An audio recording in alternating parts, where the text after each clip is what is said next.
Erica has cried from laughing no fewer than 3 times today. Is that like a pregnancy thing, or continuously cried, like kept crying? Like, laughed to the point of tears. I don't know about the duration, but I think she might be slowly turning into the Joker. Is there just some sort of madness that's do you hear her right now around Chicago? Dude, she's going way harder than. Yeah, she's I don't know laughing. if she can hear us or what, but what's going on up there? She sent you a picture. She's been laughing at the dog all day. Let's see what picture this is. I'm sure it's just like the dog laying upside down. Remy took a shit on the couch. It's hilarious. I haven't even gotten it yet.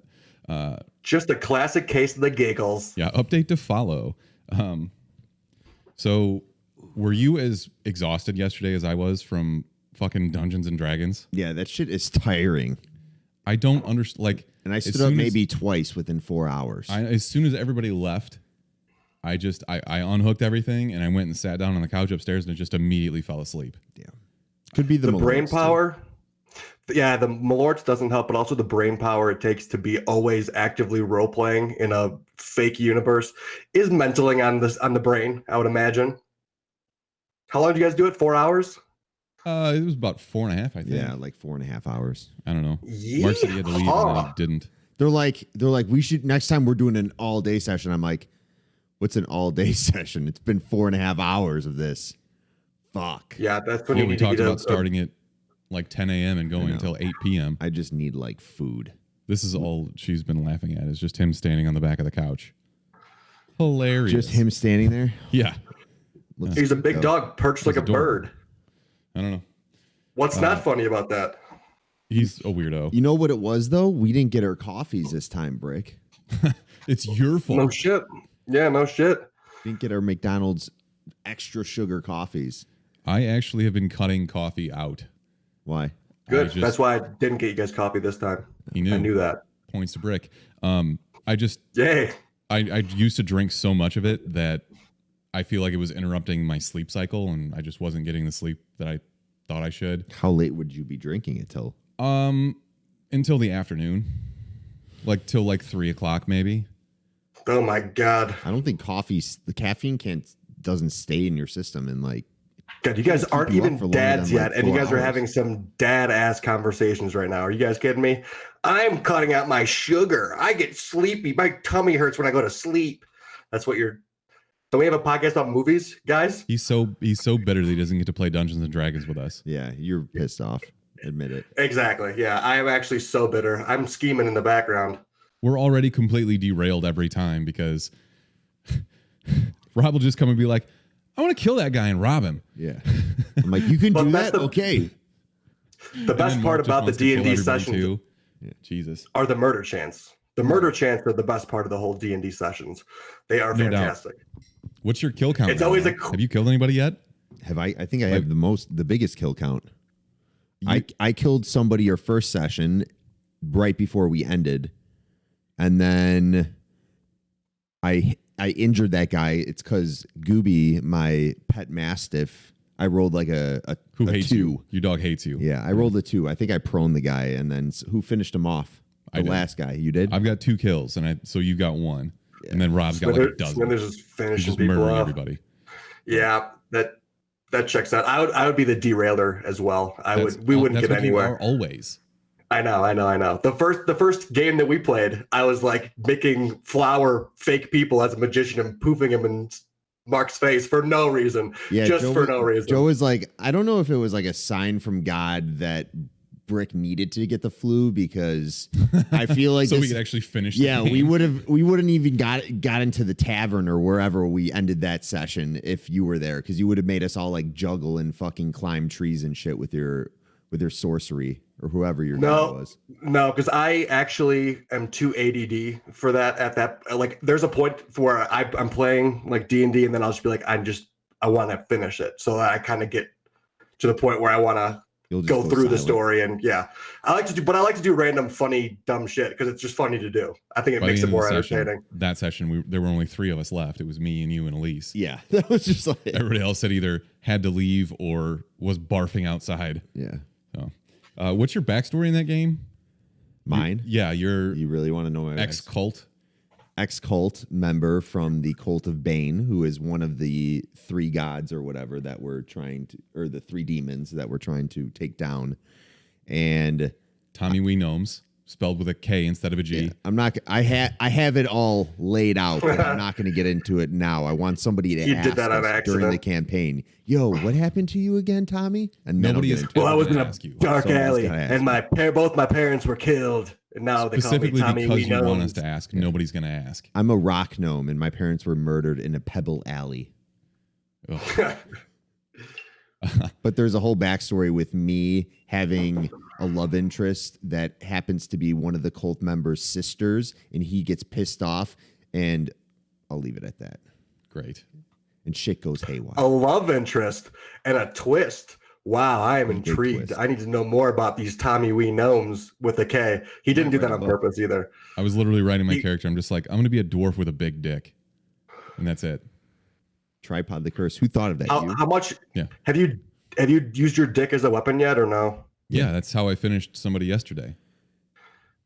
I have ample word choice there. I dealt bludgeoning damage with my penis. Batter down a door.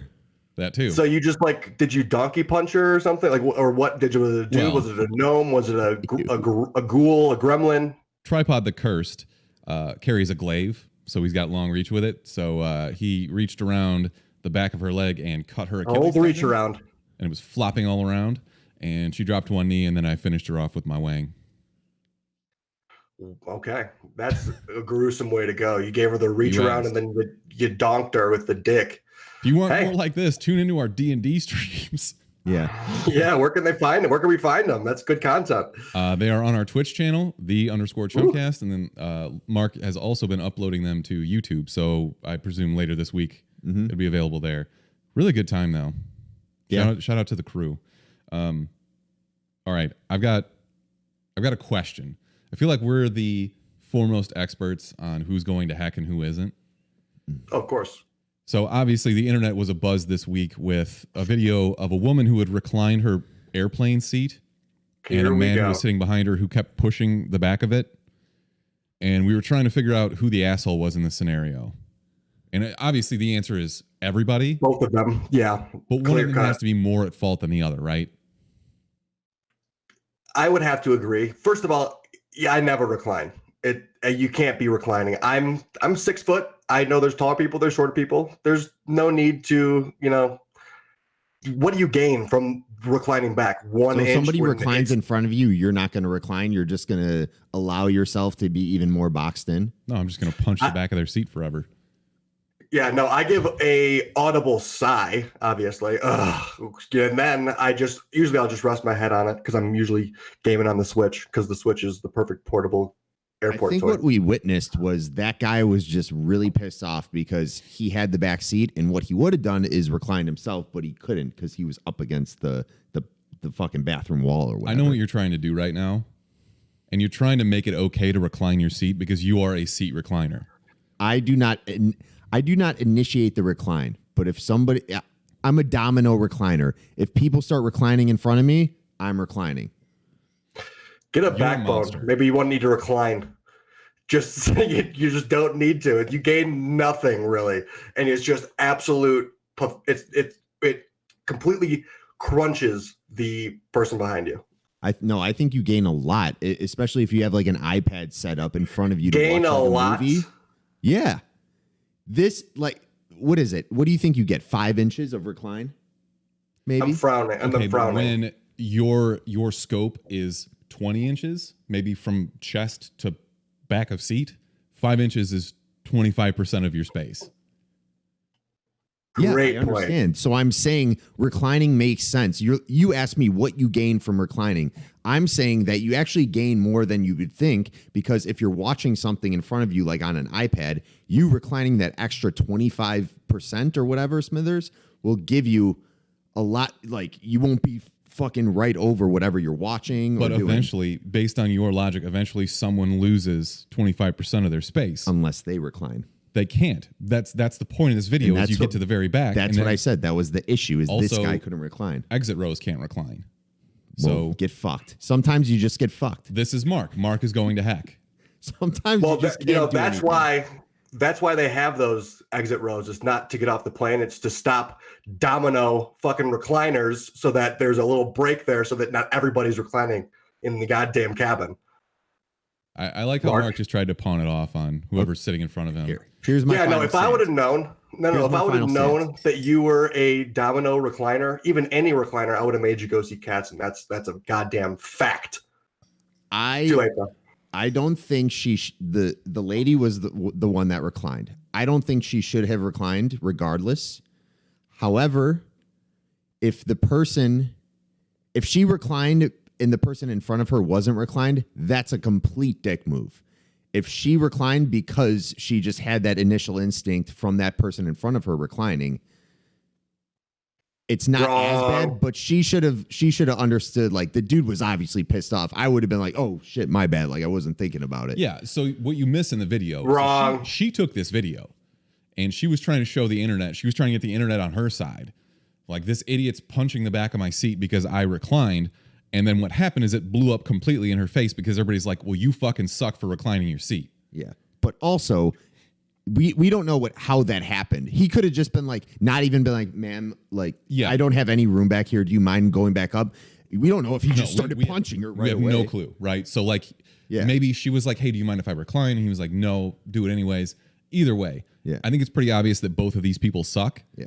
Is that fair? They don't know how to resolve an issue. And also, Mark, you suck for reclining. I'm gonna say it. I recline if I need to. I'm reminded of a quote from Sir Edmund Burke. The only thing necessary for evil to triumph is for good men to do nothing. And that is exactly what you're doing by your domino reclining. I have a quote for you. Nothing great ever comes from comfort zones. Okay. So I'm sorry if I recline and you're think uncomfortable. That you're making me great by reclining into my face. Guess what? You fucking suck. I'm making you a better person. You're going to heck. Yeah. Motivation. And everybody else thought that they were like genius on Twitter for pointing out, like, well, in reality, it's the airlines because they're making the seat smaller. And like, yeah, obviously they're the evil ones, but also these two people suck.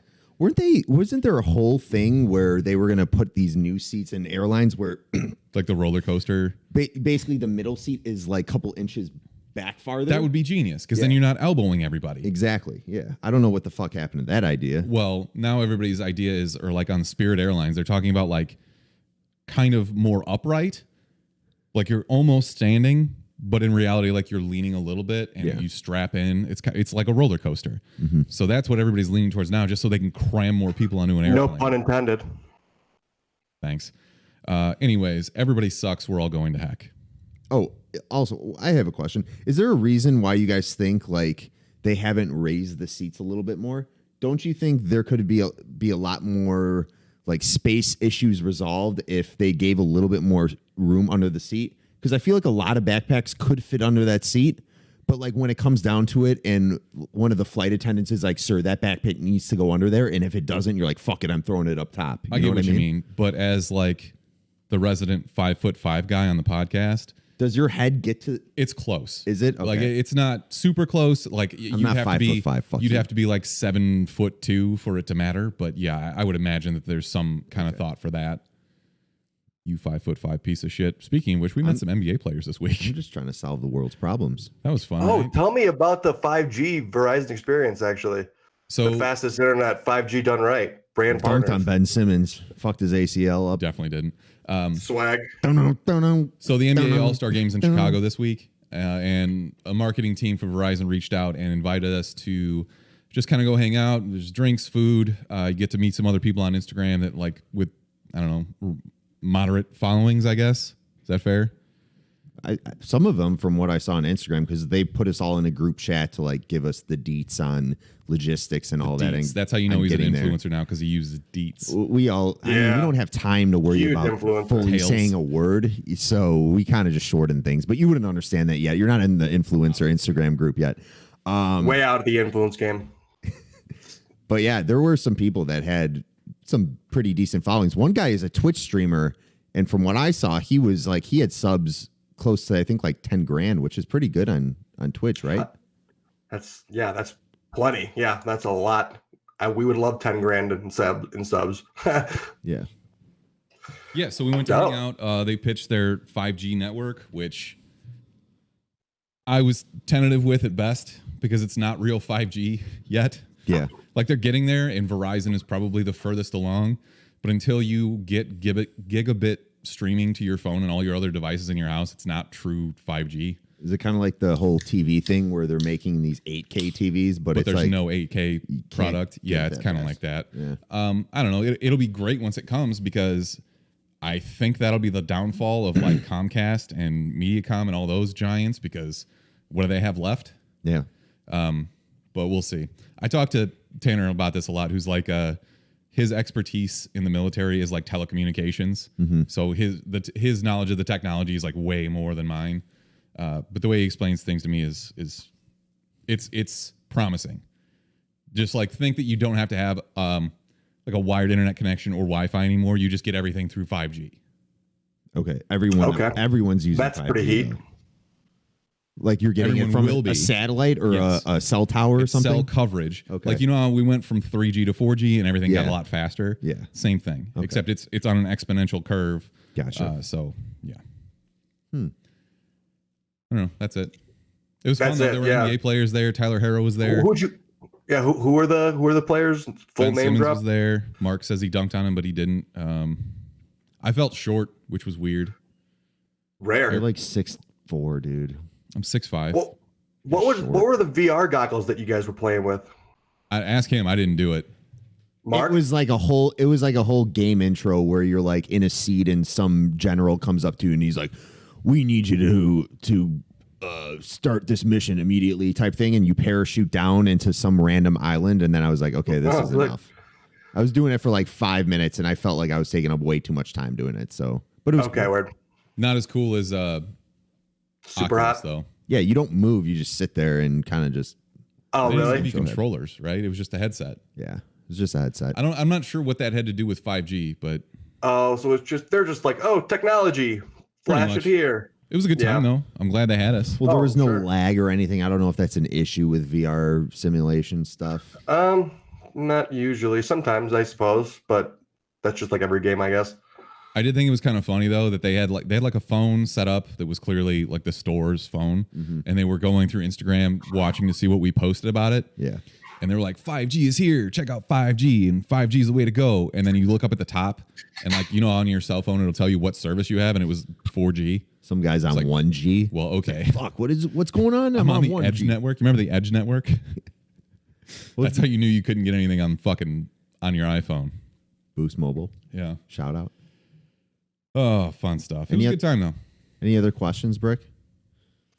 Well, what was the best? What were the food selections there? Did they really treat you well, or Had was some it meatballs. Was it? Mark ate Okay. some cheese. Food didn't look bad. I was about to dabble with some of the cold shrimp, but that's taking a pretty big risk. Yeah, that's sketchy. It's like sushi at a fucking gas station. Especially with like flu season, the bacteria would most likely gravitate towards that rather than like a hot food. So stayed away from that.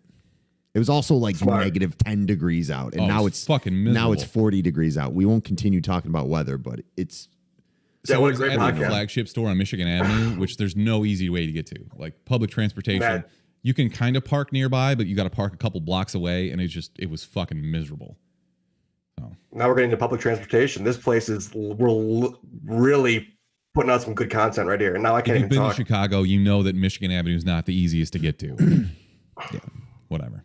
It's like the 405 in LA. Waka waka waka. Well, whatever. Did you just go waka waka waka? Yeah. Shout out to Daryl. To Oh, yeah. us. News I only to got- us. Oh wow! Oh, it's on a loop now. News to us.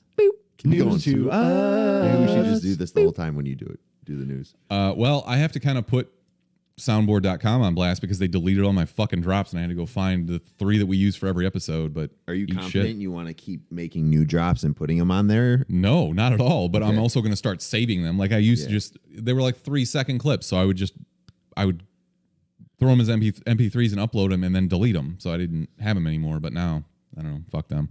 I should just build my own. Bummer. I haven't spent the You time to should figure what? it out. Anyways, Mark, I'm sure you've been itching to talk about the Batman screen test. Yeah. Tell me what you think about Pattinson and his suit and his face. Only in the Batman voice, or else Ryan doesn't give you any points. No, he's got to be the Joker. He's judging as the Joker. Yeah. Oh, okay, as the Joker. So Ryan, Boss you can be points master for this episode. I like that. Boss Logic did some really good altering to the cowl a little bit. Like I definitely think there needs to be something by his like chin, like a chin guard or something, because it looks a little weird. They brought back the mouth part on the cowl way too far back. Even for his jawline, it just looks awkward.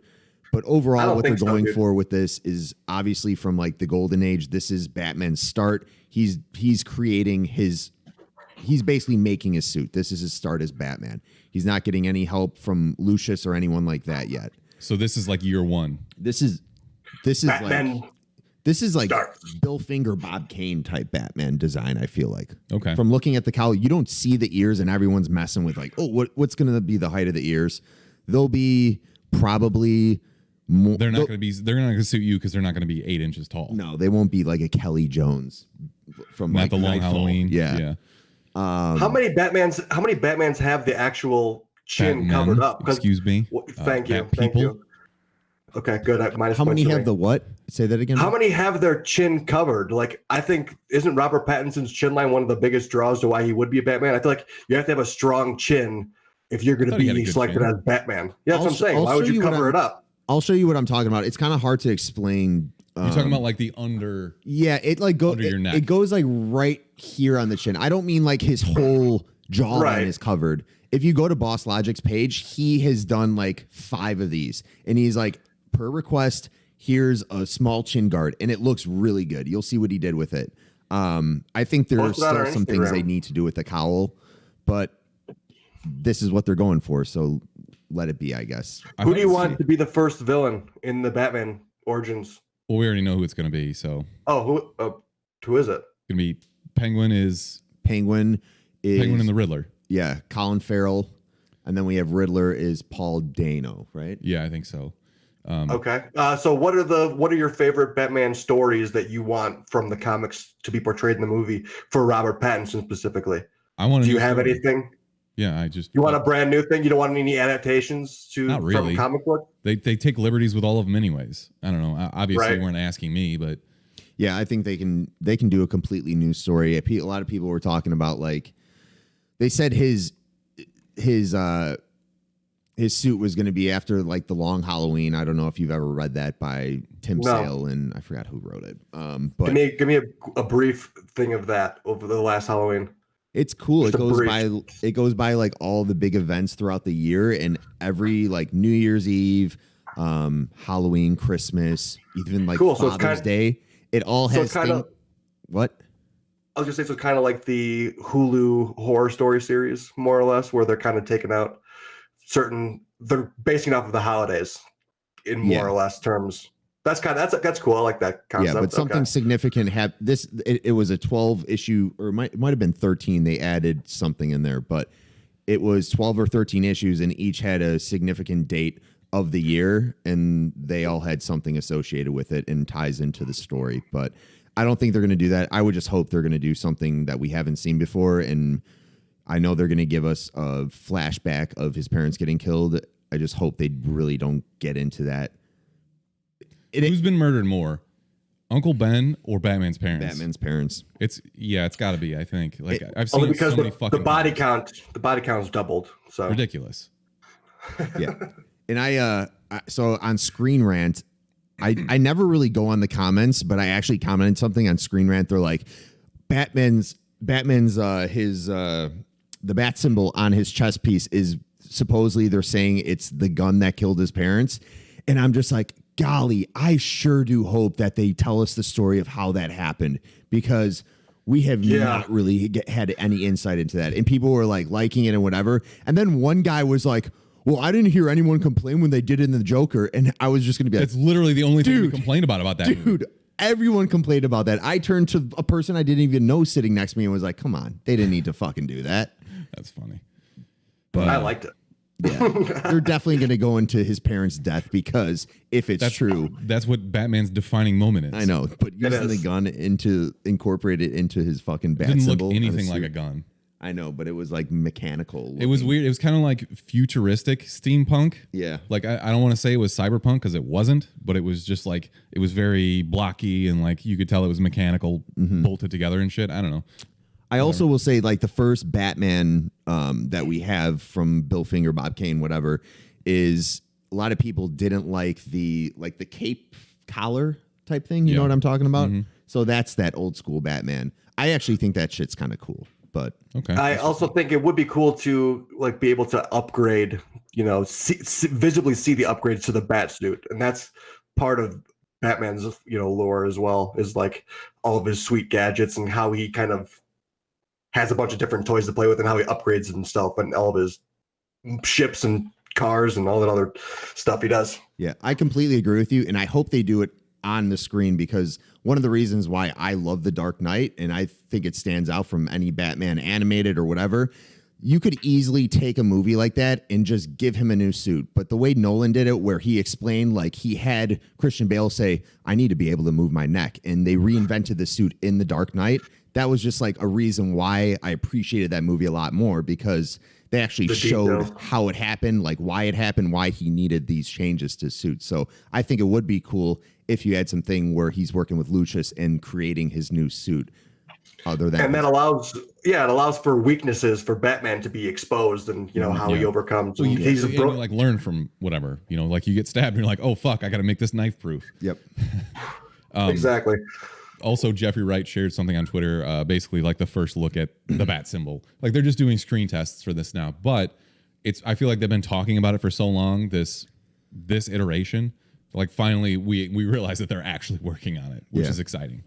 So, all right, Brick, I wanted to ask you about this because you're like the Stranger Things head. Like I asked Mark about Batman. You watched this reveal trailer, I guess, is for lack of a better term. What did you take away from this, other than immediately they're just saying that Hopper's still alive?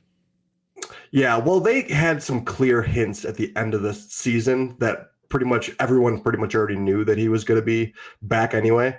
Like there was a phone number you could call that has like, oh, Joyce, there's important information that it was Barry, who's the tinfoil hat guy, the private eye. He's great. But there was everyone kind of already knew. But I'm surprised that they just dropped that in the first trailer that he's just back immediately. It looks cold. Takeaway is like they just completely removed any mystery that you had, even if it was implied.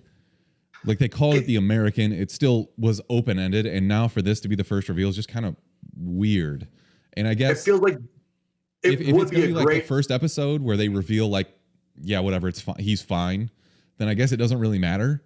But then there's no suspense whatsoever for that.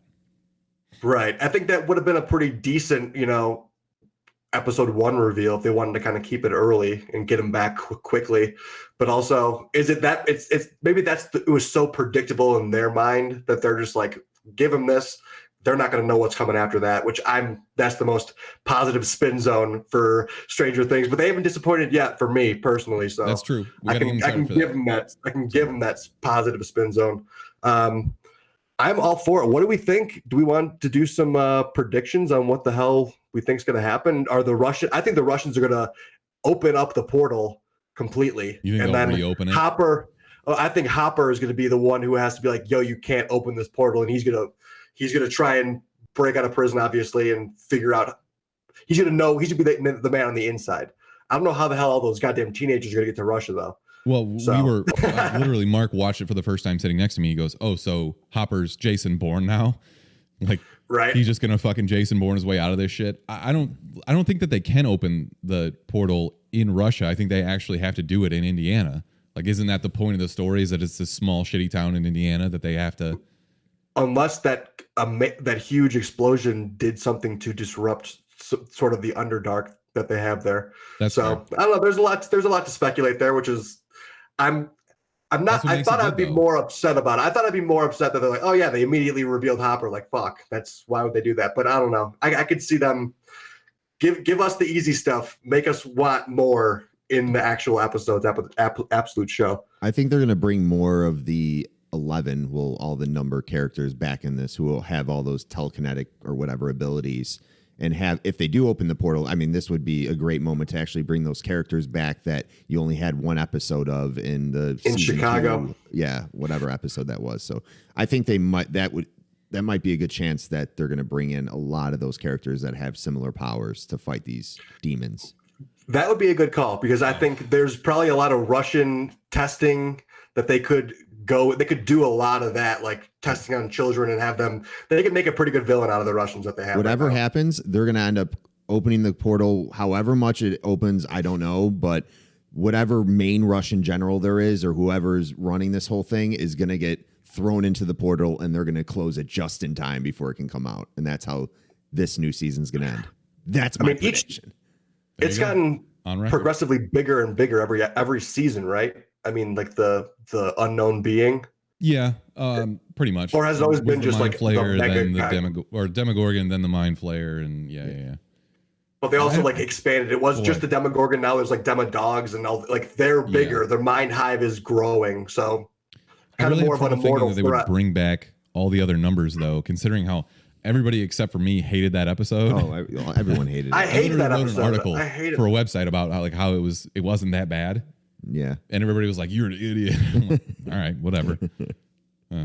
Okay, Mark, I'm going to kick this one to you because I feel like the 12-year-old boy inside Mark loves this. The Iron Mask trailer. Yeah. So this is Jackie Chan versus Arnold Schwarzenegger.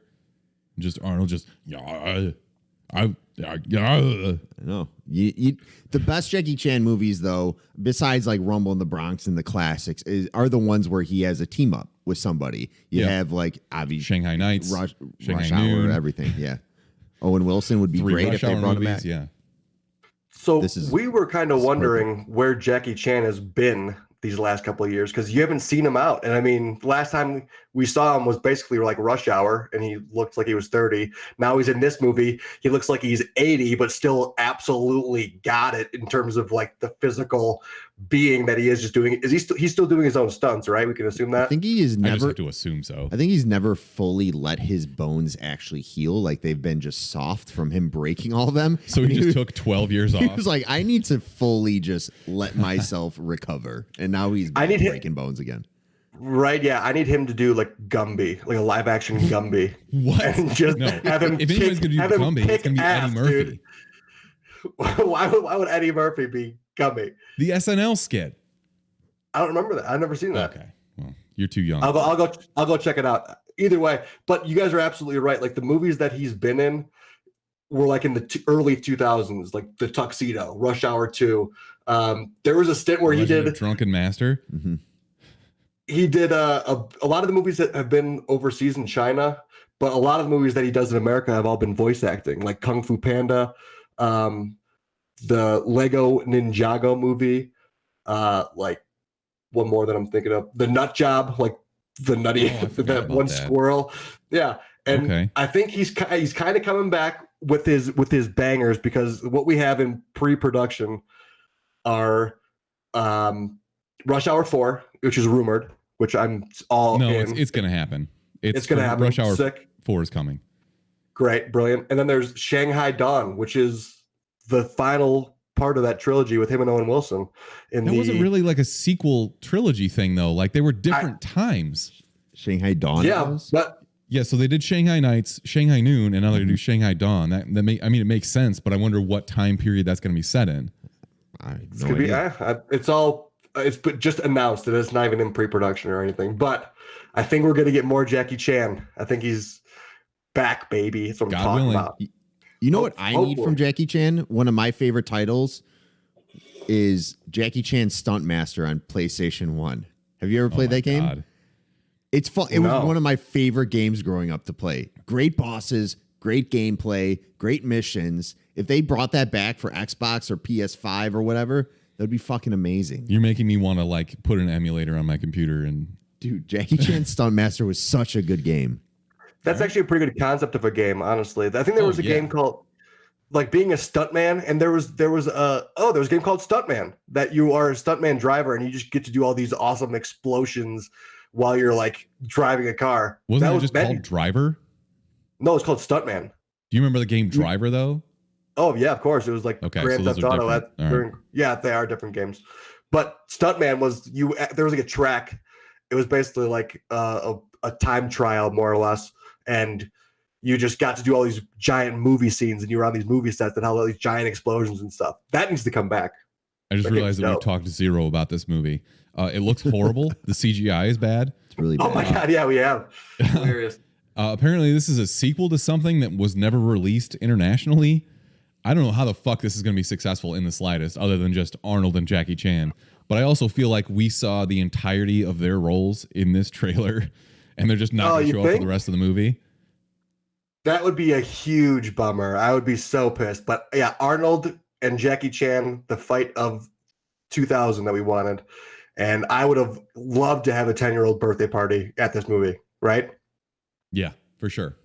Hell yeah. Okay. Did you guys ever have like specific memorable birthday parties at a movie theater growing up? Because I could think of one. Nope. No? Never. What about you, Brick? Not really. Maybe We're Back. The dinosaur movie. Dinosaur cartoon? Yeah, I think I was like awesome. 6. I think I was like 6. I was like, this movie rocks. Awesome. I had one at well, it wasn't mine, it was my friend's. We did the Pokemon movie. Nice. It's perfect. We all got the Mewtwo card, the promo card, and that's stuff. good for kids too. I was 3. There's no way that I saw that in theaters. Maybe I did. There's no way I would remember it. You were 3? Well, you're older than me. Yeah, Maybe there's Pokemon no movie. way that I saw that. Yeah. But all right, let's move this along because we're running a little long already. Brick, The Green Knight. This movie was made exclusively for you because you love these, Outlaw King and whatever else. Dude. This fucking King Arthur realm shit. And also give me that dark, creepy, eerie feel that I got from Gretel and Hansel. Yeah, there's like that weird. It's like a weird, eerie. There's something weird about it that I couldn't quite put my finger on.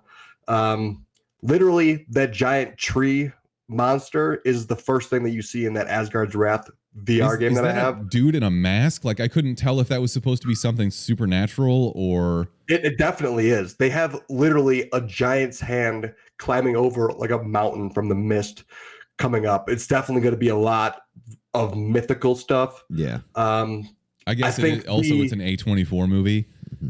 So exactly. A24. Midsummer, fucking everything else weird. Exactly. And there's like score in the background because of course. And like the characters look gross and grimy. They have the sister who runs the Vale from Game of Thrones, who has the little Robin boy. Yep. She's like the queen in this one, and her teeth are like black and she is pale. They make everything look super creepy, and I'm all for it. And also, Dev Patel is actually a great actor.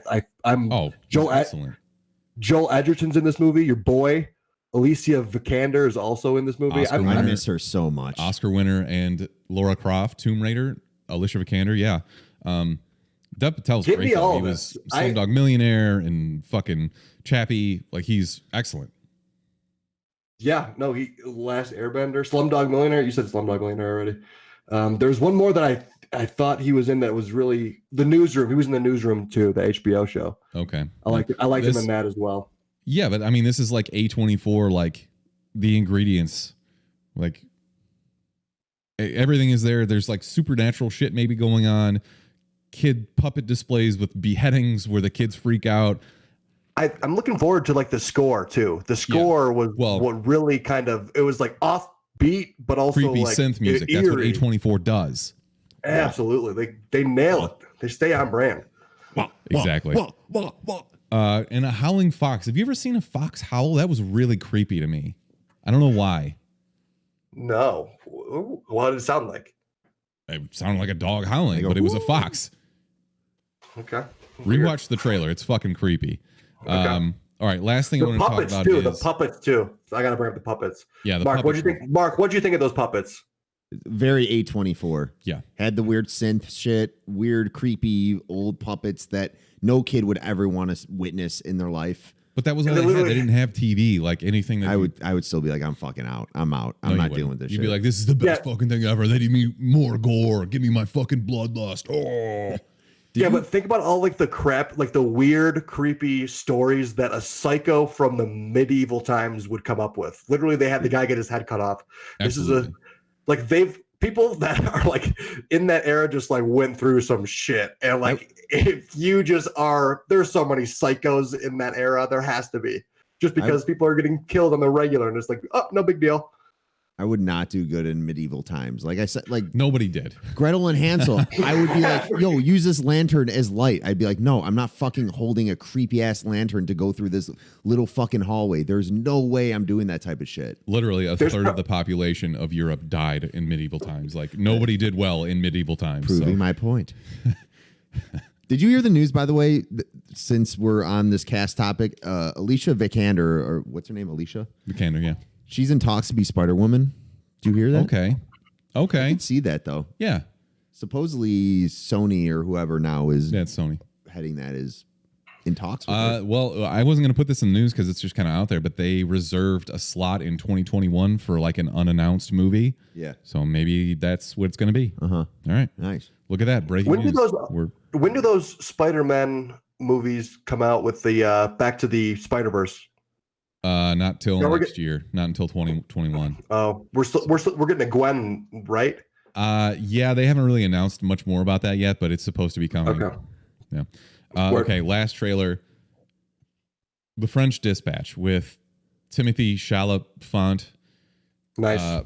Bill Murray, Benicio del Toro, Tilda Swinton, Frances McDormand, Jeffrey Wright, Adrian Brody, Saoirse Ronan, plenty of other farts to be sniffed. This is a Wes Anderson movie. I don't really know how to describe Wes Anderson's movies, but they're all pretty much the same tone and tenor. You think like Grand Budapest Hotel, it's just like this super dry, I don't want to call it humor because it's not really that funny. Yeah. It isn't that funny. I mean, the Fantastic Mr. Fox was, I thought, hilarious. But then ever since I saw that, it's been like going downhill in terms of humor.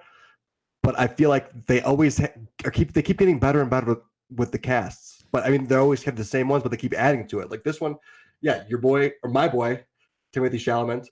Elizabeth you didn't even get his name right there, even though you're reading it off of a list. Do you just call him Bill Murray again? Edward Norton, Chalamet, William Dafoe, Christopher Waltz, Owen Wilson, Adrian Brody. You got every fucking name you were reading there wrong. It's Chalamet. It's Willem Dafoe. What was the other one you said? Christopher Waltz. His name is Christoph. You got every fucking name wrong that you named. Live Schreiber. You're literally reading them off a list. Benicio del Toro. Del Boro. Oh fuck! I needed that. Thank you. Yeah. Jason Schwartzman still. All right. But it just doesn't seem like the cast is so good. The expectations are always too high, and then it's just like that was that. I don't know. I don't really know what this is going to be. Like, it seems like it's Henry Winkler. Jesus, the list goes on. Henry Winkelstein. It seems like it's like a series of vignettes. Like they're all standalone stories. Maybe that's what I got out of the trailer, but I don't know. It's Frances McDormand. He has a lot of people that just like love everything he does, and he can do no wrong. Yeah. So I don't know. Maybe this will be good. Maybe it won't. We'll fucking see. Yeah. All right. Mark, thoughts? I've never seen a Wes Anderson movie. I have pretty much never seen a movie. I recognize the movies when you guys were listing them off, but I've never sat down to watch any of them. Okay, if I had to recommend one, it would be Life Aquatic with Steve Zissou. I've never actually heard of that one. It's Bill Murray. He's basically like a deep sea diver. Okay. So. That one was fine. Fantastic Mr. Fox was my favorite. Moonrise Kingdom was probably my second. Okay, that's fair. A lot of people like Grand Budapest Hotel too. I've heard of that one. Right. Check that out. Mark, I'm to sell too. DC changed the Birds of Prey title for some reason, maybe assuming that people would think it was something different and actually go see it. For obvious reasons. Well, so if you're going to try to get people in the seats, you're going to need to now use Harley Quinn in the title, which they did, I guess, but it was in that small-ass Fantabulous Emancipation, whatever font that they had. It was just a pure mouthful. Mouthful that nobody wanted to say. Yeah, it was definitely a marketing fail. And it also wasn't a Birds of Prey movie. So I think they realized, like, hey, we're kind of in the wrong here telling people, oh, this is a Birds of Prey movie where, yes, we get an intro to these individual characters. And at the last 10 minutes, sorry for the spoilers, we finally get a team up of the Birds of Prey, I guess. I guess they're calling these Birds of Prey from the comic books. I don't think these are... one of them I don't think was ever in the Birds of Prey. I think Renee Montoya was the outlier, wasn't she? Possibly, and she was the worst. Yeah, it doesn't matter in the movie. Yeah, I don't know. Is this like an admission of failure, or is it like last grasp effort? I didn't understand this at all. Like, we talked about this earlier this week, and if you're aware that this movie exists, it's because you saw a trailer. It's not because the name didn't entice you. Mm-hmm. I don't feel like this is going to have any effect whatsoever on the box office. No, it won't. Especially since so many movies came out this week. That Will Ferrell downhill movie, Fantasy Island, which apparently sucks. I've heard it. Sonic the Hedgehog, horrible. which is going to do really well in the box office, actually. So I don't know. We'll see. Whatever. Next bit of news. Collider reports that Mark Ruffalo is currently being eyed to play one of the leads in HBO's upcoming Parasite TV series. So it seems like this is going to be like an Americanized version, maybe. Okay. Give me is the he going to be the Korean rich? shit. Keep it Is Korean. he the rich? Is he the rich asshole, or is he the? Well, they weren't even rich assholes. They were just rich people.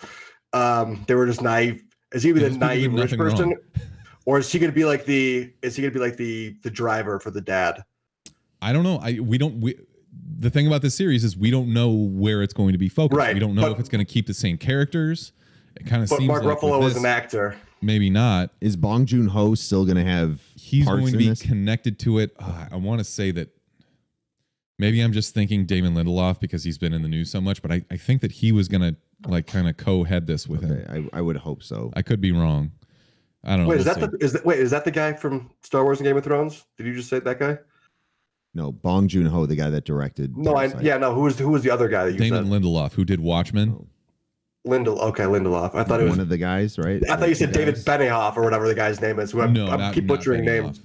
No. Good. Okay. I was like, I'm how the pretty sure hell? that guy I was just gonna can't get say. work now. I was gonna say that guy either has like the most charisma of anybody of all time. Just say, yeah, I can write this, no problem. Here's this, that, and the other, and here's millions of dollars. Good for him. Okay, I guess. Yeah, it's not. This isn't the case because he's not the guy we're talking about. So yeah, cool. Okay. Universal's The Hunt. I remember we talked about this like back in the summer when this movie was originally supposed to be released. Universal kind of put it on the back burner because of the backlash, quote unquote, or whatever it was, is actually going to be released less than a month from now, March 13th. Everybody cried about this on like both sides of the fucking political aisle. Apparently the background is that rich liberals hunt conservatives. I don't this really movie. care. This is co-written by Damon Lindelof. But it's starring Hilary Swank, Betty Gilpin, Brick's favorite, Ike Barinholtz, and Emma Roberts. I guess they just kind of like waited for the heat to die down, or what? Who's Emma Roberts? Probably a good move. She played in Scream Queens. She was in American Horror Story for a while. She does a lot of horror shit. Yeah. Okay. But I mean, this is kind of an Emma all-star Roberts. cast. Dennis from Always Sunny is in it. Oh, amazing. Yes, he's a psycho. I love it. He's such a good psycho. I don't know. It's just like, imagine getting so upset about a movie that you know is fake. A movie. Exactly. On either side. No matter what your political stance is, just being like, no, you can't release this movie. You get freedom of speech. There's not freedom from consequences. Like, I get that. So people can get pissed after they actually see it or don't. But Right. I don't know. Whatever. Move it over Yeah, to Trey get over Parker it. and Matt Stone and have them be asked like, oh, why are you doing this movie? You can't do this sort of thing. Those kind of guys wouldn't give a shit. So have somebody with balls and just fuck. Did you see this week that the one of the writers of She-Hulk was on Twitter, and she thought like she was going to be the one to kick down the door on Trey Parker and Matt Stone for South Park? The internet was like ablaze. She tweeted something like, it was the most fart sniffy fucking thing ever. Let me see if I can pull this quote up. But She basically, thought she was going to Please do, because I'm actually interested. Well, I feel like there's been a lot of people over here trying to silence them. Not really. Yeah. They kind of went like not under the radar, but like they were such satire that people just accepted it. Yeah. Like it was they took it so far. It was so ridiculous. Everybody's like, there's no way they're being serious. They went to like the Emmys on mushrooms and shit. They have it perfect. They have the perfect system here. They're utilizing 9-year-olds in these ridiculous situations. It's perfect. I love South Park still. That's the thing though, is so this woman's name is Dana Schwartz. And here's the exact quote, and just get a fart ready and get ready to sniff it, like cup it and put it up to your mouth. Okay. In retrospect, it seems impossible to overstate the cultural damage done by South Park, the show that portrayed earnestness as the only sin and taught that mockery is the ultimate inoculation against all criticism. Now, Mark, how many of those words did you understand? I would instantly egg her house if I was like a 14-year-old kid again reading that.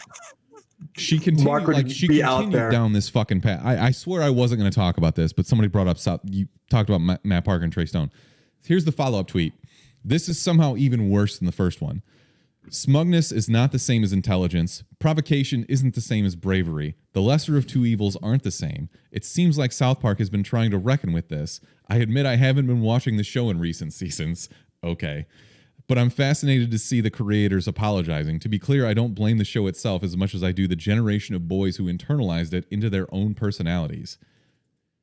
Obviously, guys, we've been ruined by South Park. I think she lives at the corner of these streets right here.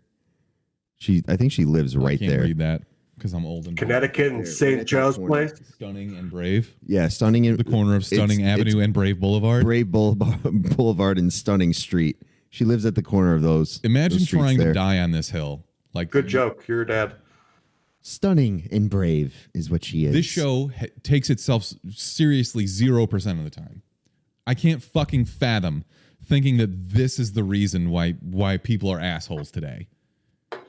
We need more South Park. Respect my authority. We need to get some South Park. I don't even know where I'm going with this. No worries. No, some people suck. Some people want to suppress freedom of speech, and it's unfortunate. She's entitled to her opinion. I get it, but also to tell me like I'm a bad person because I like South Park. I was fuck you exactly, and I haven't really been watching it. I was surprised by. She's not wrong by any means, though. Let's be real. Whatever. South Park. By the amount of fart sniffing there was at the Oscars this year, like during the speeches. You were surprised by that? No, the lack of fart sniffing. Okay. I apologize. Well, I mean, Joaquin Phoenix told us we can't drink milk yes, anymore. I was going to say he was the one person that went down that route, but yeah, there weren't too many people that stood up there and just kind of gave their whole spiel on how we need to be better. All right. Honestly, instead of playing the music, they should just start having a really long trailing fart to get them off of the stage. Exactly. Wafting. But they did turn the lights off on Bong Joon-ho when he won Best Picture. Well, that was his second. Because it was Lights Out. Yeah, so they're like, oh, Best Picture, whatever. It was like he won Best Screenplay, Best Director, which, I mean, it's kind of, I know we're not going to talk Oscars, but I was sure that Sam Mendes was going to win Best Director. Really? Whatever. I kind of thought so too. That was crazy. Okay. Last bit of news, because we're running along here. The cast list for the voices of Kevin Smith's upcoming Netflix He-Man series has been released. He just tweeted this out. It's fucking absurd. So let's go through this. Mark Hamill, Lena Headey, aka Game of Thrones, fucking Game of Thrones. Cersei. Yeah. Cersei. Sarah Michelle Gellar. Hamill is Skeletor. Love Sarah Michelle Gellar. Hamill is Skeletor. Yeah. I was gonna skip the names because they're just all ridiculous. Like, yeah. Lena Headey is Evelyn. Yeah. But it's spelled evil. Yeah, whatever. Mm-hmm. Stephen Root, who you'd recognize as my stapler, Office Space guy. Diedrich Baker, who does tons of voice acting. Henry Rollins, Alicia Silverstone, Justin Long, Jason Mewes, Phil Lamar. This is a ridiculous cast list. Kevin Conroy's on there, who is the Batman of our childhoods. Henry Rollins. So this is a live action remake then of He-Man? No, this is a cartoon. These are voice actors. Okay, voice acting. Okay. Henry Rollins is like that hardcore dude, right? He was in a punk band. Okay. But now he's kind of turned more towards acting and stuff like that. But I just thought this was really cool. He was in Heat. This is the one of 2 upcoming He-Man reboot / whatever's. So I don't know. Joe, who's doing the other one? I think they're both coming to Netflix. I think the other one's actually a live action remake. So we'll see. But Joe, Pull the Lever DM, our actual dungeon master, he tweeted us immediately when this came out. He was like, "Oh my fucking god, Mark Hamill is Skeletor," and I was like, "Yes, that's an hype is real. Hype is real. No doubt. This is definitely all stars. All right, let's kick this along. Best. We the best. Worst. The worst. She's the worst person in the world. I'll go first. Huge skank, terrible, but thank you. All right, Brick, you've been texting me about this all day. How about Jim Crane, the Houston Astros manager, I believe, was interviewed. So he's their director of baseball ops. So the manager was AJ Hinch when they got caught cheating. Now it's Dusty Baker. This is like one of their executives. He describes in an interview that, hey, we had a good team, and we don't think that the sign stealing had a direct impact on the game. And then the reporter replied pretty much right after that. And so, you really believe that it didn't have an impact on the game? And he replies, well, I didn't say it didn't have an impact on the game. So, you gotta give him credit. He's an idiot and just came out and just botched it. And, is this where you want me to play? The words of George Costanza. Okay. Yes, please. It's not a lie if you believe it. You even got a little slice of the Seinfeld music, like bing, yeah, perfect George Costanza move. Shout out to J Mac. He texted me saying, "Yo, this guy is Costanzaing this interview right now," and I lost it. This was an ultimate like foot in mouth press conference. It wasn't just him; it was Jose Altuve and Alex Bregman, all of them talking about how like it didn't matter. Of course, it fucking mattered. Exactly. He said it with conviction. Oh, I didn't say it didn't matter. I really wonder, like, I follow baseball really closely, so I don't know like how widespread the knowledge is of this, but basically they were stealing signs to the catcher. Like, so the guys that were at bat knew whether it was a fastball or an off-speed pitch coming to them, which is huge. Gigantic advantage. So Altuve, I think, that hit the home run off Aroldis Chapman, right? And get to go to the World Series. Mm-hmm. Yeah. So So Aroldis fucking Chapman. Think about it. This guy throws 102 miles per hour. So you've got 2 options. It's either high, though. It's either a slider or a fastball. Yeah. And if you know that it's not the fastball, all of a sudden you're not looking for a 102 mile an hour pitch. Now all of a sudden you're looking for something off speed, and it's way simpler because that's how he gets people out. Making him one-dimensional. He's one-dimensional. Yeah, this whole fucking thing to me, like, I don't think they were punished nearly enough. I mean, even the Red Sox are being investigated now for this whole sign stealing thing because they had guys that left the Astros to go to the Red Sox, and then they won the World Series. So you kind of wonder, like, I think the Nationals are probably legitimate World Series champs because they did beat the Astros. But I think, like, just because I'm a Cubs fan, that the last legitimate World Series champs is the Chicago Cubs. Fuck everybody else. Oh, deal. I can get behind that. Now, let me ask you this real quick. Did you guys hear about the new playoff proposal for the baseball? Yeah, I get it. Basically what they're talking about doing is adding 2 more wildcard teams, making it a best of 5, which is basically 3 games. Like, you win 3 games in a series, which I think is better than just 1 game playoff. Like, think about it. You play 162 games in a season, which is already way too many. And then you can And then obviously, if you even if you do really well, win most of your games, if other teams do really well and just happen to be in, you lose 1 game and you're done. Like, that's kind of ridiculous. I like that the stakes are high, but that's not really a good idea to me. I'm guessing you want to talk about, like, picking your opponent. Yes. So isn't it 7 teams on each side now are making so basically almost half the teams are making the playoffs. So there's 30 MLB teams. It'd be 14 to make it. Yeah. 14. Which is good because now it gets those smaller market teams into the playoffs, and maybe that might spark more interest in baseball if your team has a shot. Because all you'd really got to do is be the hottest team when it comes to baseball, I think. to a certain degree. Obviously, there's. I disagree vehemently, but go ahead. Either way, I think so. The first seed gets a bye week, correct? And then They get a bye series, yeah. And the number 2 team gets to select the team that they get to their play opponent. in the first round. And is it all the games are at the home at the lower seed? No, or is that no? They do split still. Okay. So yeah, so the lower seed gets to pick the teams that they get to play, which is perfect. No, the higher seed picks the team they want to play. Right, the lower seed as in the number, the 2 seed, 3 seed, 4 seed. Yep. They all pick their opponents, but I guess the 4 seed gets kind of picked last. Whoever's left, which is usually going to be the better team. But I think that's kind of interesting too. A nice little a spark in the media and how you can kind of talk shit like in a different way. It's like not we want to play this team because we think they're the weakest, or this is our rival. We want to play them. It's going to be great for ratings because they were going to make like a talk show type thing where the teams come out and announce who they want to play. That's cool. Good because baseball is kind of it has an aging demographic, right? Old people like me watch baseball, right? But it's so many games. I think that adding teams to the playoff is a bad idea. Like you're talking about like teams they're being competitive, quote unquote. But in reality, what it is teams that don't want to spend, like the Pittsburgh Pirates and the Seattle Mariners and shit like that, and say, oh, well, all of a sudden now we were only like a game away from a playoff. They have the Pirates have the lowest payroll in baseball now. Like they traded away everybody they have, everybody that's good. So they're clearly not trying, and they're still getting a giant share of the revenue, and they're just not even trying to fucking compete. But they could still be close technically to a playoff spot, and they can go to their fans and be like, "Whoa, well, we're only a piece away," and it's shitty because baseball needs a salary floor. They've already got basically a soft salary cap, like they have a luxury tax. Nobody fucking cares about this.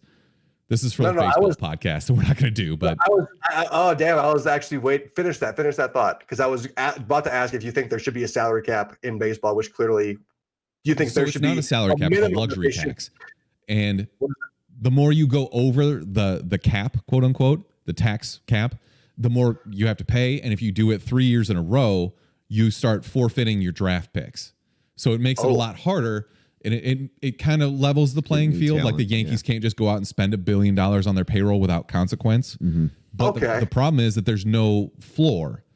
So if the Yankees have a $400 million payroll, the Pirates can still have a $40 million payroll. And they still get the same revenue share as the Yankees because of, baseball advanced metrics and everything else, advanced marketing. I mean, so they still split the revenue the same, like the TV revenue and all that shit. So it's fucked up. Okay, I see what you're saying. There should be a floor. There should be, that makes sense. And I guess it also for the Yankees, if they can just be like, well, fuck my first round picks, so I can just keep buying people. What's the difference? They can do that actually. Exactly. It's like that's kind of crazy. I mean, if the Steinbrenners want to keep dropping that money, then they will. Exactly. So, okay. Yeah, no, good take on that. Mark, do you have a best man alive? I went on a fucking complete rampage, so please talk. Hell yeah. To segue into our movie review, I'm just going to give it to Jim Carrey because I've really enjoyed all of his talk show interviews he's been doing, and I thought he did a very well job. He was very problematic this week, actually, Mark. A very well job. I just heard about that from you. Who knows what he meant by it? Who knows what fucking is going on in his head? Everyone knows exactly what he meant by it. I'm sure. Apparently, in an interview, he was the female reporter asked him what was on his bucket list, and he looked at her and he said, "You are on my bucket list," or something to that tune. So a little weird, but sure. It's still very open-ended. Bucket list of like, you are meaning you are like the person I would like to give a high five to. Okay, yeah, that's definitely what he meant. Cross out the bucket list. Okay. Whatever. Let's get on to the movie review. Problematic. Jim Carrey. I do have, you know what? Fuck it. We'll skip it. We're running long anyways. Okay. We were just talking sports there for a while. I think we need to get the sports drop going soon.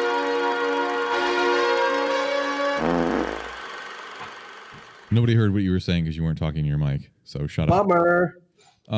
Okay, our movie review this week is Sonic the Hedgehog, which you like clairvoyantly predicted being better than Birds of Prey, and it was. Absolutely. I completely agree with you. So this is currently at 63% on Rotten Tomatoes, 95% from fans. Yeah. 95. Yeah, insane. So this was directed by a guy named Jeff Fowler, who was a visual effects artist and apparently just kind of making the transition. This is his directorial debut, so good for him. Movie had a $95 million budget, which I assume was inflated after they had to completely redesign everything. I wonder how much that costs. I wish they would have just told us, like, hey, this is what we had to spend. Oh, we'll never to know. Please you guys. We'll never know. But I was going to say, does this give the petition signing more signing power now that it was more or less a success because of it wasn't the way a petition though. It was literally Twitter. Backlash, It was just Twitter, and the guy that was heading he was heading the actual movie. Who was it? The director? I don't think it was the director. Was it? I think it was Jeff Fowler. Yeah. Okay. Whatever. He was like, we've heard you guys in the backlash on how how Sonic looks, so we're gonna redo him. This could be really dangerous because people can just shit on anything they want now, and like. Imagine like a Reddit post where they're like, we should tell fucking Star Wars that blah blah blah.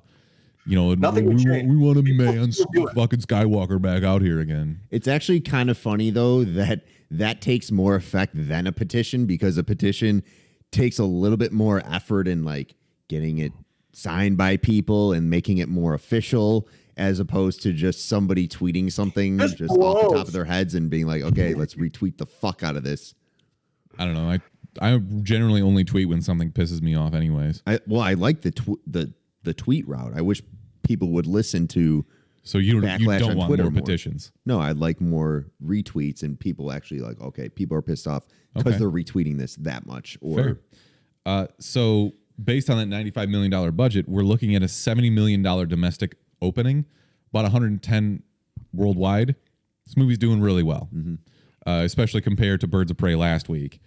So they're going to make their money. It's going to be good. I don't know how, if it has any impact that this came out on Valentine's Day. This doesn't seem like a Valentine's Day movie, like a date movie.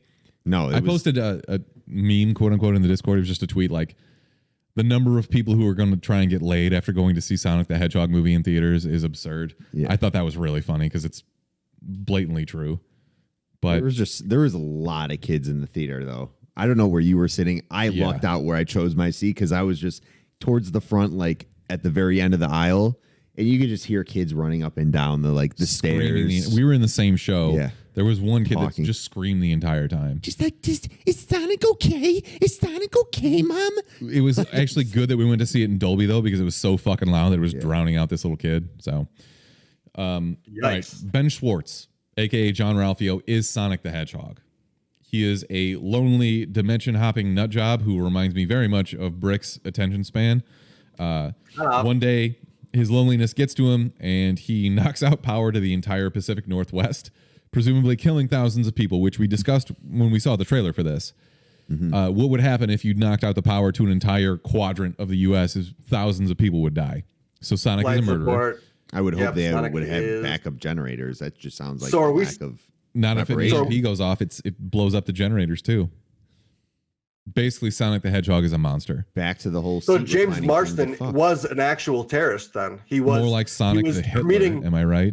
He was committing actual treason by storing this actual host away. Who was the real bad guy? Was Jim Carrey justified? Maybe. I think he might have been. I think he had to deal with all these dullards. Like, I don't blame him for being a dick. So Sonic the Hedgehog kills thousands of people, and then Jim Carrey chases him around the country. That's the story of this movie.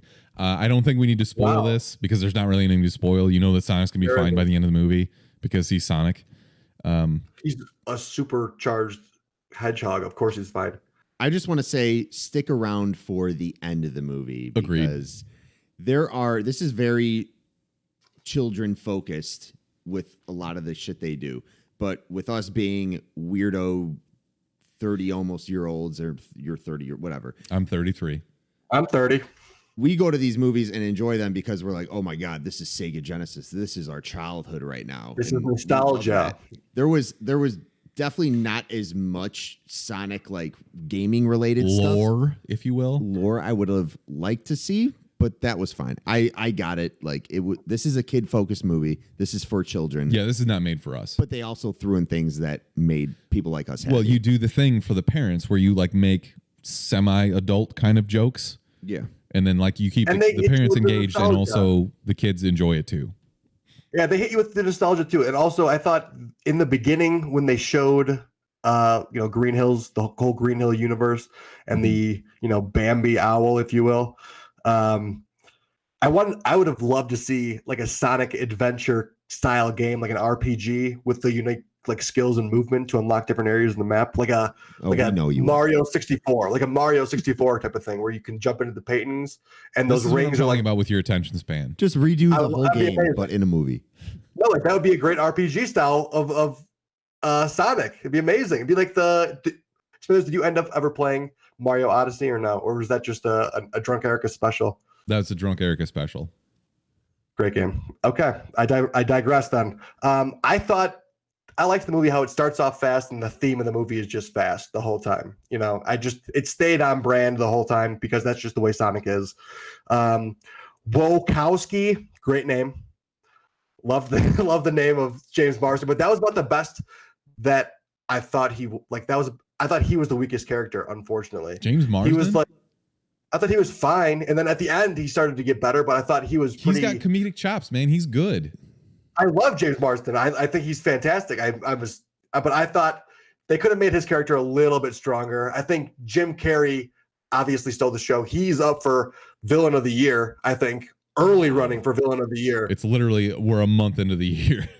Oh, and I'm locking him in for a freaking nomination. I think the villain was actually his wife's sister, who after overhearing her on the phone and what's her name being the James Marsden's wife being there, she knew they were fighting about something and immediately just said divorce. Like, oh, you should get a divorce with one fight. Like you shouldn't work through it. That sounds like this is like touching a personal nerve. Yeah. Yeah. Is your wife's sister trying to get you divorced? Exactly. No, I thought that was extremely shitty. I'm like, wow. Yeah, it was for sure. That's shitty. Oh, shit. She was a piece of shit. She's like, now your niece is an accessory to treason. You need to break up with them now. I mean, there were some good lines, but I think Jim Carrey really stole the show. His facial expressions, he had some very good physical comedy, which was like classic. It's a classic goofy Jim Carrey that you want to see. He plays a great villain too. I thought they needed to write James Marsden a little bit better, but they had some good bits. They had the deputy was funny as well. It's your guy, fight. Adam Pally. Yeah, You love that guy. I know he's great. He's fantastic. But bar fight. Personally, I think we should have a specific bar fight of the year, also nomination for next year, because there's got to be more bar fights. There's always a bar. Is John Wick 4 coming out this year? Think so. Okay. Was time actually moving when he in that bar fight when he like froze time? Was it moving very slowly? Because it didn't look like it moved at all. It was very. First of all, I know this is a kid's movie, and like what the fuck, dude? But like some things would move and other things wouldn't. Exactly. Yes. Look, I didn't take this seriously because it didn't take itself seriously, and that's what made it good. Yeah. The fact that it realized that it's a kid's movie and that you don't have to like, none of it has to make any, speaking of not making any fucking sense, the giant owl in the beginning. Is that a character? Like an actual character? No, it's not. It's not a Sonic character at all. I was like, it's completely made up for this movie. So random. It was fine though. What kind of drugs were they doing? Like, how much fucking ketamine did they take? I don't know. To make this giant owl and just be like, no, this is like Sonic's mom. They were just numb. Just weird owl in there, dude. That was random. That was very random. I'll be honest. I also really enjoyed that the entire redesign of this movie was paid for by their product placement from Olive Garden. Was it? Explain. What are you talking about? So. They mentioned Olive Garden no fewer than like 12 times. You're saying that Olive Garden probably wouldn't have been in there if they didn't have to redesign the character. It's not just that. Like it's a common thing for movies to use product placement like that now, but like Toyota, Corona, Zillow got a fucking spot in there because they were looking at apartments. Yes. Like the product placement in this movie was out of control. Yes. Yeah, there was a lot of that. Well, they absolutely needed to do it at that this point. This movie ended up costing them like $400 by the time they're done, like because that's how much product placement they had, which is fine. Like that's how you got to make your money. That's whatever. But it was, to me, that kind of takes me out of it. When I see Montana. Do you think that was technically a product? You Like think Montana's so? like, yo, Montana paid them to come shoot it there. we're the lowest populated state there is in America. We need more people here. Is that true? Yes. I think it's Montana then Wyoming. But Montana is definitely, it's either one or two. I would have guessed like Rhode Island. No, it's Montana. There's a lot of people in Rhode Island because it's right by New York. All right. It's interesting. But Hilarious. yeah, That is crazy. I nobody wonder how lives much in bigger Montana. Montana is than Rhode Island. That's crazy. Yeah. And this has been Geography with the Chumpcast. Yeah, Jim Carrey, though, made this movie, no doubt. He's the perfect villain for it. I can't picture anybody else. Like, who else could play this role so ridiculously? Did you like the evolution of him at the very end? Like, do we want to see a sequel? Him going crazy? Yeah, I think so. We're And I going to think get one. This is going to make enough Him as money the, that I think that it so will get too. a sequel. So I think him as the main character could be fascinating for for like how, you know, more or less his origins and his, you know, maybe come up. Is there any? I'm trying to think of any other like Sonic villains that they could do. I mean, they could introduce like Shadow Sonic, but I guess Knuckles kind of is a villain at first. right. Okay. And you know what? Also, I like how they left that open where his punches didn't do like a bunch of damage, but he did a lot of them, leaving it open ended for, you know, Knuckles to be actually have his own specific unique powers too. Like he's gonna be punching people like left and right, and they're gonna be flying everywhere. You're way deeper in the Sonic lore than I am. Oh yeah, Tails got to be included here too. You got to get Tails involved. I don't know. I thought this was like it was a good enough story. All this shit was made up, like all the characters and the fucking what the rings do and everything, totally made up. But I didn't care. I really like the chemistry or just the relationship between Jim Carrey and his fucking assistant he would just shit on. I thought some of the best parts were him just like grabbing him by the mouth. Hit yourself to the wall. Yeah, amazing. Throw punch. You left yourself open. Hats off to that guy for actually like. I was thinking like, imagine doing this scene with Jim Carrey and having just to be like, and you're just being completely overshadowed by the personality that is Jim Carrey. Yeah, I don't think. And you're 100% fine with it too. You're just like, I'm gonna do this, say this one line, and then you're just gonna go be Jim Carrey. I'd be so thrilled to do that. And I hope that this will get me future roles. Imagine the weight on your shoulders, just having to like finish that scene and know that like he's gonna give this crazy ass performance, and you just have to like finish it off. Imagine fucking that up and knowing like, damn, I screwed that up. That's why there's retakes. Yeah, but not for Jim Carrey. I feel like Jim Carrey. I feel like Jim Carrey is like a one-shot guy. Like, do it right. Yeah. I can see that. Have you guys been watching Kidding? Have you guys been watching Kidding? Kidding came out also, by the way. No. That's the recommendation show? Correct. He's the neighborhood-friendly Mr. Rogers type, and he's like kind of dark and depressed, and it's good. Anyway, Sonic. Okay. I think that I probably speak for all of us when I say this is a see it. Don't ever speak for all of us, Smithers, you piece of shit. See it, though. I would probably say stream it, but since I gave Birds of Prey a stream it, and this was better than Birds of Prey, was undoubtedly better than Birds of Prey. I have to say see it. Brick, do you think this is better than Birds of Prey was? Definitely better than Birds of Prey. Okay. It actually is a good Dolby sound movie to go see in the theater. Like if you have a Dolby theater with the sound, go see it there. You know, I got a bone to pick. And I tweeted this out because I only tweet things out when they piss me off. Why do we get a Dolby ad before I see a Dolby movie in a Dolby theater? Like, you've already clearly sold me on it. I don't need to see you talking about how great your product is. I already paid to go see the movie in your theater. Not everybody is going to see these weekly movies like us freaking nerd asses. Yeah, I think a lot of people don't even realize they're going into a nobody knows sound theater. There's no chance that's true because this is an extra $5 if you want to go see it. But it's all based on times. Like when I used to go to movies, it was all based on the time. It's also with the AMC stubs. It's not this. It's the same price. It's $0. But if you're talking about people who don't go see a movie every week, then you're talking about people who are paying for tickets. Here. Yeah, but I was pretty sure that IMAX and Dolby were the same thing for a while. I thought it was the same thing, basically. And this is what happens. And a lot of people are idiots. That's what I'm saying. No, you have a family that goes there because they just got done with lunch and they don't do what we do now, which is go on our apps and see what movie times there are. They just show up to the movie theater like it was back in the day with your parents, I'm sure. And you look at the times, and regardless if it's a $15 compared to a $12, you're not going to wait that extra 45 minutes for a movie. I think it's more than that, though, isn't it? I think know. people I'm just saying, plan out their people days go a to little the theater better and than don't know what time the people- movies are. They just go and know that there's going to be a movie coming up, and I'm sure they just go, I guess I'll just go to that one. And it Dude, just I don't happens to be a think Dolby that's theater. right at all. I think more people plan out when you go see movies. Who the hell doesn't? Who just? Oh, I'll just go to the theater and assume that a movie's gonna be playing. Why are there a shit ton of people in lines then? Why wouldn't you just buy it on the app? Yeah, But I think Mark you might can actually look be up- onto something there. But you look up the times of the movies. No one is not looking up times of the movies of going to the theater. Just like maybe my movie will be playing randomly at this time. Nobody ever does that. Well, we clearly just opened up a wound that none of us have the fucking answer to. So. Fine. Here's what happens. If they do go into the app or go to a website to see what time the movie is, they don't care what kind it is, and they're not going to go like, oh, this one's Dolby, but this one's just regular and it's cheaper. They're going to just go to the one that suits the time that they want to go see the movie and see it regardless. You know what?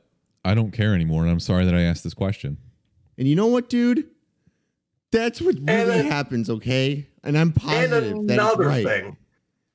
Great. And another thing. Let's do our recommendations for the week so we can get the fuck out of here. Skeet. I started Lock and Key. I'm 3 episodes in, and it's fine. So good recommendation. What does that mean? You don't recommend it? It's kind of like something I can passively watch, like when I'm not really paying attention super hard. There is a plot to it that you could probably miss, but it's just like I just don't care enough. Are you watching? I don't care enough either. It doesn't draw you in.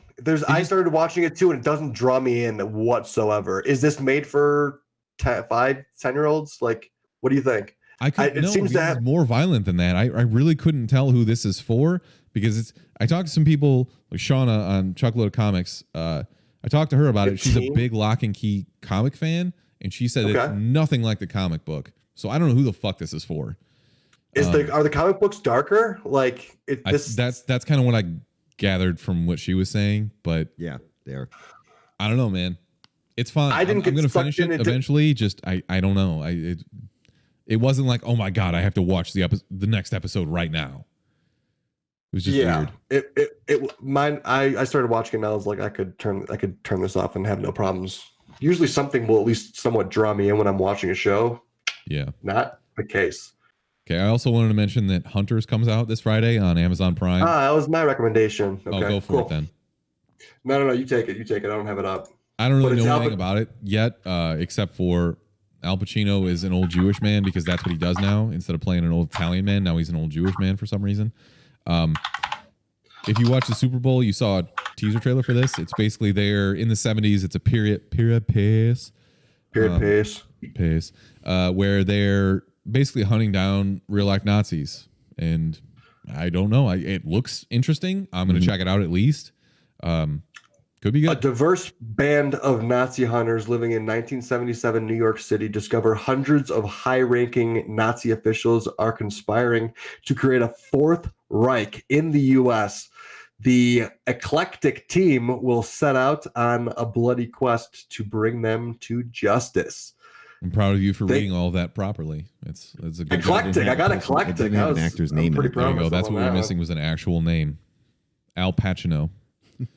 Yeah. Mark, what do you recommend?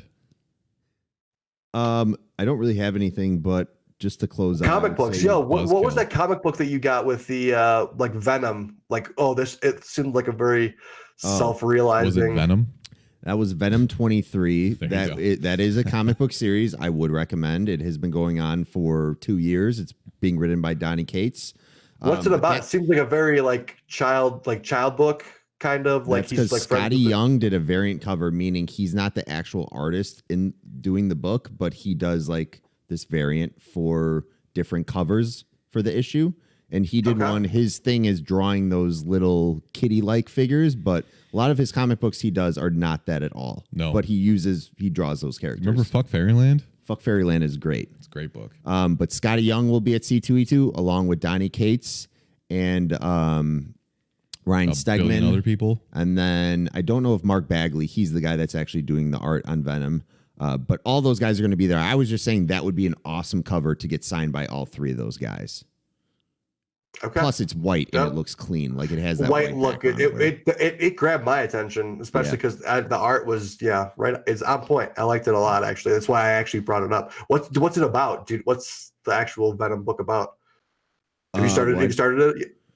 There's a lot of stuff going on. I'm not going to get into it, but it's really good. It's probably Donny Cates has been writing very good stuff. I would say if you talk to any guy that reads comic books, Donny Cates writes everything, especially Marvel, they're going to be like, my favorite writer is Donny Cates. But Venom has been one of my favorite series that he's written the last few. So you're excited for you finished it and you're excited for the next issue. Is what you're like? Oh yeah, lock absolutely. it up, pick it up every week. Is it okay? Weekly. It's usually monthly. You know this with comic books. It's usually every other week. Yeah, bi-weekly. The comic comes out. Oh, nice. But sometimes they don't. Sometimes they're like, we need an extra week, or sometimes they're like, we need an extra 3 months. Saga's been on hiatus for a year and a half. Yeah. So wow. But I do recommend C2E2. We have a booth, booth 1677. I think it's 1670. It doesn't matter. If you go to C2E2, you'll be able to find us. We'll be next to Artist's Alley. We'll be to the south of that. We're really excited. We got a lot of shit planned, and we're still kind of throwing shit together. So it'll be a really good time, and we hope we see all of you there. Yeah. So our booth is called Podcast Central. The reason it's called that is because we actually have, I would say, about 8 podcast / YouTube / social media personalities actually coming to do their own shows in our booth. But we will also have guests that are very well known through the comic book community and just pop culture in general. So there will be guest appearances as well as people actually doing their own shows, which is kind of cool. Come get drunk with us. Yep. And I want to actually say thank you to our Patreons, because with your support, Ryan and I will be using your supported dollars to buy a hotel room for the night. Which means we get to go hang out afterwards, find a bar nearby, maybe hang out in the hotel lobby where for a couple of years, that was where we were recording our episodes. Yeah, and we usually went home every night, but now we can just... fuck that. Makes our lives a lot easier, and it's going to make the con even better. So thank you to our Patreon. And you can sign up at patreon.com/thechumpcast. There you go. All right, Yeah, this has been episode 182 of the Chumpcast. Thanks for tuning in, obviously. Get your C2E2 tickets. Follow us on Twitch. Rick, you should make an appearance for one day. Yeah, just fly in for it. It's fine. We'll get you a ticket. What day is it? It's the 28th, 29th, and the 1st. It's 2 weeks. It's in 2 weeks. It's February. It's like February to early March. Yep. Okay. See you there. Yeah, maybe if maybe if I saw any of those Patreon dollars, I would make it out there. Oh yeah, please. You get all our Twitch dollars. It's fine. You guys getting fancy hotels. You guys are getting fancy hotels over here. I can't believe you picked me to go see cats over this prick. Sucking ass. God. Well, now that when is that review coming out, Smithers? You know what? They actually just pulled it out of theaters earlier this week. Like it's no longer in theaters. Oh, they just pulled it out of theaters. Now you have to buy it. No, I definitely don't have to buy it. The FBI is going to be on your tail then, dude. Whatever. Yeah, at least They can come you'll at see least me. rent it.